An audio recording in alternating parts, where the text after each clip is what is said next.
Bada bing, bada boom. You know what it is. We're coming to Florida, baby. We got the UFC Orlando card going down December 3rd in about a week and a half from right now. We're dropping this early because we're Ferda and we're going to be on the scene. Geeks are going to have boots on the ground. Let's get it. We're going to start with the prelims, every fight from the bottom to the top. Let's get after it. First fight of the night, Yazmin Jauregui, 9-0, coming out against Istela Nunes, 6-3. I'm gonna ride the train. I'm gonna take Yazmin. She is a firecracker. Put on a show last time out. Istela Nunes, 6-3, has a few holes. Haven't seen Yazmin lose. Really hard to beat that undefeated energy. It's gonna be a packed crowd. Give me Yazmin to put on a show and move her record to 10-0. So that's where I'm riding. Dano, what do you got? Same thing as you. I'm riding the train. I like Yazmin in this one. I think the crowd will play to her favor and keep the undefeated streak rolling.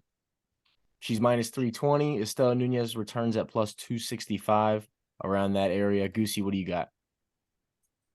I'm gonna take Yazmin here. To me, judging where these girls are at in their past performances, it seems like the UFC is setting her up to win.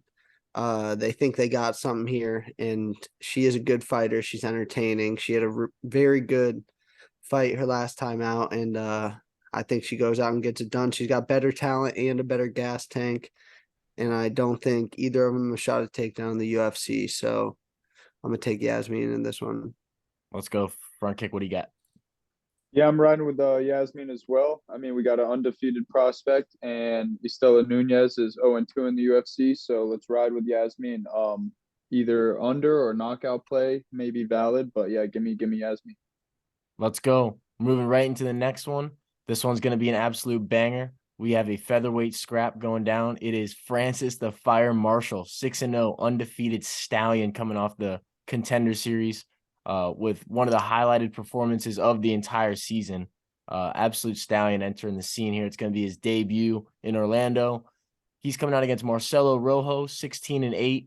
Fought at bantamweight, so he's not the biggest featherweight. He's getting work over at Glory with James Krause, all those guys. Should be a good scrap. I think that the difference is going to be the tank. I think Francis Marshall's pressure is just absurd, and he's going to lay it on Rojo. And it's gonna be a storm he can't kind of weather. So I think Francis Marshall kind of just takes over here, puts his name on the map. Big debut, big finish. Marcelo Rojo been finished his last 2 times out. I think that holds true. So give me Francis Marshall inside the distance on this one. Goosey, what do you got? This one's tough. Marcelo Rojo has the experience here, and Francis Marshall is a favorite, minus 180, I believe, in his first fight in the UFC after the Contender Series. But I think that stylistically, it's a good matchup for him because he has very good gas tank. He goes 3 rounds hard, and Rojo tends to fade. We've seen him get finished late multiple times in his career now, and I could see that trend continuing. I hope that he's ready to go early because Rojo is a lot to deal with in that first round and second round. But as the tank starts to fade, he definitely becomes more hittable. And like I've said, we've seen him get finished before, so I'm going to take Francis Marshall here. Let's go, Dana. What do you got? I like the fireman in this one. Rojo is an older guy, so that does worry me, an older gritty vet. He is known to be a little bit of a dog himself, but he does have quite a few losses to where he's got some holes in his game where I'm hoping Francis can capitalize on. And I think the heavy wrestling from Francis, he's got around like 5 or 6 takedowns per fight. He also has some good hands on him. So if he can mix it up and keep Rojo guessing, I think 3 rounds he should be able to get done. Let's go front kick. What do you got? Yeah, I mean, I'm riding with Francis on this one. We got over a 10-year age discrepancy here, and I think Francis every round that goes on, he just gets more dangerous, and he starts to pile on his shots, and I love that. So give me Francis the Fire Marshall. Let's go. We're moving into the next scrap. We got a lightweight scrap. We got a Natan Levy, 7-1, coming out against Genaro Valdez, 10-1. Valdez His last time out just got sparked by the steamroller Fravola, who just keeps steamrolling through his opponents. Just saw him put away a Zaytar. Natan Levy, this guy's good, but I mean, you go through his record and you really look at it, not anything too notable, which is like what I'm really looking at. So when I'm scratching this up, I think that these guys are, on the same level playing field here. I don't think that anybody's going to have a crazy, advantage with experience or anything like that. And I like Genaro Valdez's hands, and I like him early in this fight. I'm not going to go into too much detail. I just think that Valdez finds the chin early, and if he doesn't, Levy will probably win a decision, but I'm leaning more towards Valdez inside. So that's where I'm going. Front kick, what do you got in this one? Yeah, I'm riding Natan Levy, Israeli born. I got to. And it's just this is a biased pick on my half here, but I'm riding him. I think he's got some decent karate. He came out last fight and was throwing a bunch of crazy strikes. He's an incredible athlete. He's in great shape, but yeah, Genaro Valdez is going to be a tough test. But yeah, I'm riding with Natan on this one. Let's go, Goosey. What do you got? I'm gonna ride with Genaro Valdez here. I think that he's just dangerous early, and we've seen Natan Levy get hit. He does have that dog in him, and he pushes a pace for 3 rounds. So if it does get out of the first, I could definitely see him starting to take over. But Valdez is dangerous, and like you said, we haven't seen Levy against that top tier competition. Rafa Garcia got him out of, or Rafa Garcia beat him, and then he went up against Breeden on pretty short notice. So I think that Valdez will be able to get it done here, and that'll be my pick. Dano, what do you got? I'm gonna ride with Levy. I'm with Fish on this one. I think if you look at Valdez's stats, he's just really hittable. And in Levy's last fight, we just saw how much of a dog he was. And I feel like he's one of those guys who can motor through 3 rounds. He's got some good hands on him, and I think he's gonna keep improving as his fight career goes on. And then he's also a really good wrestler and slick on the ground. So if Valdez wants to go to the ground, which I think could very well happen, I think Levy will be all right and even maybe capitalize on some of the moments down there. So I'm riding with Levy. Let's go, Natan. Natan's not dead. Let's go. He's very live. Stay tuned to the sheet. All right, we got another matchup at 125 female boot, absolute showcase boot. We got Tracey Cortez 10-1 coming out against Amanda Ribas 11-3. This one is going to be a little firecracker of a scrap. Tracey Cortez super quick. She's getting that new work in down there. She's obviously with Brian Ortega now, so you can factor this all in. Amanda Ribas has been looking good in her last couple of bouts. This has a little bit of stakes on it. I feel like, winner of this might get a ranked opponent, or not a ranked opponent, or like a bigger step up, maybe a fight or two away from something major. I'm going to take Tracey Cortez just to out-volume her and keep it off the mat. Plain and simple. So that's where I'm riding. Tracey Cortez, even though I do have questions, but just give it to me. Let's go. What do you got, Dano? I'm going to ride. I'm going to wait for this one, especially if I would be betting on this fight, because I think we're going to get a lot of cent money coming in on Tracey Cortez. Have you ever had a dream that you could do so you do? As I feel like Amanda Ribas, if she's a dog, she's a very good dog in this position, just because even though Tracey Cortez is a ground gamer, Ribas has a takedown in every one of her fights. She does well down there on the ground, especially if she gets top control. And then Tracey Cortez loses a lot of just battles on the feet to where she's shooting a lot. So if maybe she can stop a takedown, Ribas, she does have a high takedown defense. If she can stop a takedown, I believe she can get the advantage of Tracey Cortez on the feet. I will be, clenching my fists because I think Tracey Cortez could definitely get it done. But I'm going to ride with Ribas here. I think she's in a good spot, especially if she's a dog. Facts. Tracey Cortez getting work with Henry Cejudo. They kind of have the same body type. Goosey, what do you got? I'm gonna pick Tracey Cortez here. I just think that her wrestling dominant style is going to be what it takes, because last in Amanda Ribas' fight against Jan Genaro, Vanderoba. What's her name? Janaroba. Jandaroba. She spent the whole first round on bottom after she got hit with a few power shots, and Tracey Cortez, better wrestler. She's gonna have more power than Ribas. Ribas might have a little bit more output on the feet, but I think Cortez will be able to get it done with the wrestling in this one. Facts, Fishman, what do you got? Yeah, this one was a little tough one for me, but yeah, I'm probably just gonna wait a little bit, see what the lines. I mean, it opened it up. Ribas was a dog or even plus 100, and then Tracey was minus 132, and now Ribas is coming in as the favorite. So looks like money's coming in for Ribas. So yeah, I don't know. I was probably just gonna ride with the dog on this one, but I think Ribas is more of a finisher, and if Tracey wins, it'll probably be by decision. If Ribas wins, could be by I don't know if she could finish her, but yeah, I mean, I don't know with this one. I'm gonna just go with the dog once the lines get closer to fight day. Fair enough. We're moving into the next scrap. It's going down at 145 pounds. We've got Darren Elkins, 27-10, coming out against Jonathan Pearce, 13-4.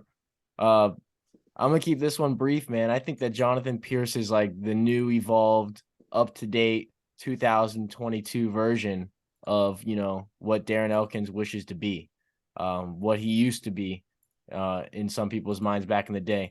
Jonathan Pearce wears damage, wears down his opponents.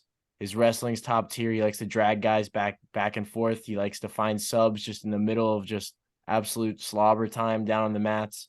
He suffocates his opponents. And that's pretty much what Darren Elkins, you know, did throughout the entirety of his career. It gave him the most success. So this is a really tough matchup for him. I feel like this is one of those ones where he's kind of stepping away. This isn't going to go well, if you ask me, honestly, because Jonathan Pearce's gas tank is, you know, confirmed. I think this is just going to be a beatdown for as long as it lasts. So Jonathan Pearce, I'm going to take that. I think he's already a big, heavy favorite. Makes sense, minus 525. So that's where I'm riding. Front kick, what do you got? Yeah, I'm riding with JSP on this one. I mean, we got another 8-year age difference. JSP's coming out. You know, he comes out hard. He comes out strong. But yeah, I mean, I'm seeing a finish in this fight. So I think Darren the Damage Elkins goes down. But yeah, give me Pearce by finish. Dano, what do you got? For all the people who watched our Geeks video last week, you saw that I said the Jack Della Maddalena fight was, don't think about it. It is Jack Della Maddalena. Pick however you wanted to finish. He did get the knockout, and I think that's similar in this one. We got JSP, and I think this is totally his fight. He's 30 years old, right? He's right in that prime fighting age. Elkins, like his nickname is, the damage. He has taken a lot of damage in his career. He's getting up there at 38. So, you know, he could be losing a step, and I think he hasn't looked the best in his last outing. And JSP, just his stat line just looks really, really good. He's up there above 6 takedowns per fight, and he's got a really good strike differential. So I feel like, you know, along with good takedown accuracy, I feel like he could just maul Darren Elkins. So don't think too much about this one. It is going to be JSP. Just determines on which way he wants to get it done. Facts. What do you got, Goose? Fellas, we're having similar visions. It's going to be a sweep. I think JSP is just a step better everywhere. Very similar style. And JSP's got about a decade on him. So I'm going to take him to win. I think he gets it done by ground and pound, second round TKO. Let's go. We're moving right into the next boot. We got another scrap going down at 55. Michael Johnson, hands team 6, 20-18, coming out against Mark Diakese, 16-5. Yeah, so these guys are going to throw some hands. This is probably going to be a boxing match for the most part. Maybe a few kicks in there, but I think at the end of the day, Diakese is going to have the power advantage, and I've just seen too many, you know, situations like this with Michael Johnson where he gets into these, you know, brawls, and I just can't bank on his chin at this point. Wouldn't surprise me if he won, This is going to go back and forth. Punches will be landed on both sides in this fight. But I just think that Diakese is going to have more impact. And he might put away Michael Johnson or at least have bigger moments in the fight. So I'm going to take Diakese here. Let me look at the line real quick. I don't think that they are disrespecting anybody too much in this one. They've got Michael Johnson plus 230, Diakese minus 290. So decent. I think it's pretty accurate. So what do you got, Dano? Man, I wish this line was a lot closer. But like you said, Michael Johnson does have some hands, so they could be flying this fight. But I feel like Mark Diakese is just gonna really be wrestling this fight because of the threat on the feet. I believe in his last couple fights, he's even tried to jokingly nickname himself the Black Khabib. So much so to where he has been getting booed in his past couple fights, but he doesn't really care. He will lay on top of the guys. He will keep getting takedowns, and I feel like Michael Johnson, who really doesn't have the best takedown defense later on in his career, could get taken advantage of by a younger guy. Mark Diakese isn't even 30 yet. If this does stay on the feet, it could be a banger, but it could also be a snooze fest. So I think I'm going to ride with just the younger guy who will play to Michael Johnson's weaknesses. Not saying Michael Johnson's a slouch on the ground, but like Rojo, I said earlier in the card, Rojo's got 8 losses. He's got a lot of holes in his game, maybe. Michael Johnson's got 18 losses. He's kind of like a 50-50 fighter. So there are holes to be exploited, and I think Diakese will take advantage of that. Yeah, you're mentioning that now, and I remember he's been so conservative coming back out the last couple of times. So we'll see if that changes. What do you got, Goosey? I'm going to pick Michael Johnson here at plus 230. I think it's enticing to me, and he has good wrestling, very good takedown defense. And if this fight gets stuck on the feet, I think Johnson will be able to do enough to edge it. He brings a little bit more volume. Diakese has the power advantage, but he's been very focused on the grappling. I can't imagine he's evolving his striking game right now. And Michael Johnson, he's got a pretty good gas tank. He's able to wear on you in the grappling, and he goes 3 rounds hard. So I think that this is going to be a close fight, and Michael Johnson, more specifically by decision, feels pretty good to me. Fishman, what do you got? Yeah, I mean, it's also this one's going to be tough for me to pick Michael Johnson just because of the age discrepancy again. I mean, we have a younger fighter who's willing to go the distance and really put a grind on people. And yeah, Michael Johnson's a good wrestler, but same with this guy. I mean, I feel like the pace that Diakese is going to put on Johnson's going to really fatigue Johnson. It's not going to be able to put up a good numbers, and Mark doesn't get hit too often. So I like Mark in this one. Give me Diakese. Let's go. Diakese for the win. Potentially, we're moving to the next one. We got an absolute legend, Clay Guida, 155-pound scrap, coming out against Scott Holtzman. Clay Guida is 37-22. Scott Holtzman is 14-5. The caveman, Clay Guida, coming out in O-Town for the geeks. Let's get it. You already know I'm riding Clay Guida. Don't even worry about my breakdown in this fight. It's going to be takedowns, all right? Secrets out. Takedowns from Clay Guida. Give me the wrestler. Let's get it done in O-Town. What do you got, Dano? I like that too. I was bouncing back and forth, but I think the place is going to be going crazy for Clay Guida. He is older and he does have a lot of miles on him, but I feel like even a slower down or maybe even a Clay Guida who's lost a step is still a pretty high paced guy. Always got a good gas tank, always pretty durable. Holtzman has been knocked out in his past couple fights. I don't think the standing game is going to be too much of a threat for him, but if he's a little hesitant, if he's a little weary, Clay Guida could just get a takedown and maybe just ride him out for the rest of the round. I see Clay Guida having a high pace here, always in his face, and that's always a tough night out. So I'm riding with Clay Guida. I love it. Hopefully the crowd is going nuts for him. Gonna be a scrap because Holtzman's off 2 L's, so this one might be for his contract. Oh, baby, you got to get through the cave, man. What do you got, Goosey? I got the Carpenter, Clay Guida in this one. You said it best, the takedowns. Holtzman really struggles when his opponents are trying to deploy a grappling game plan against him, and that's what Guida's going to do. He's going to be in his face, hitting him with shots, grabbing him, and just trying to tackle him to the ground. I see him getting it done by decision in this one. Let's go. Front kick, what do you got? Yeah, I'm liking the Guida decision pick by Goose, but yeah, I'm never fading the legend Clay in this circumstance here. Yeah, he's gonna put on for Florida right now. Let's go, Clay. Let's get it. Let's go. The fresh relocation down to the FL. Welcome, bud. We're moving into the next one. We got a strawweight scrap, female boot. Angela Hill, 14-12, fighting to keep that puppy above 500. Coming out against Emily Ducote, 12-6. I like Angela Hill. She's got the pace. She's got the pressure. I think that she's just going to be able to out-volume veteran this chick out. So keeping it simple here. If you don't really know the name of the opponent that Angela's fighting, she's not a big prospect. And, more times than not, she's going to take her out. So give me Angela by decision because that's clockwork. What do you got, Goosey? Looking at odds here, Angela Hill plus 110, Emily Ducote minus 130. I think I'm going to take Emily Ducote here because she does have a lot of power in her hands. She had a viral knockout a little bit back, and we see her evolving her game. She used to struggle against grapplers. She was able to stuff all 8 takedowns from Jessica Penne her last time out. So I don't think Angela Hill will be much of a threat in the grappling department.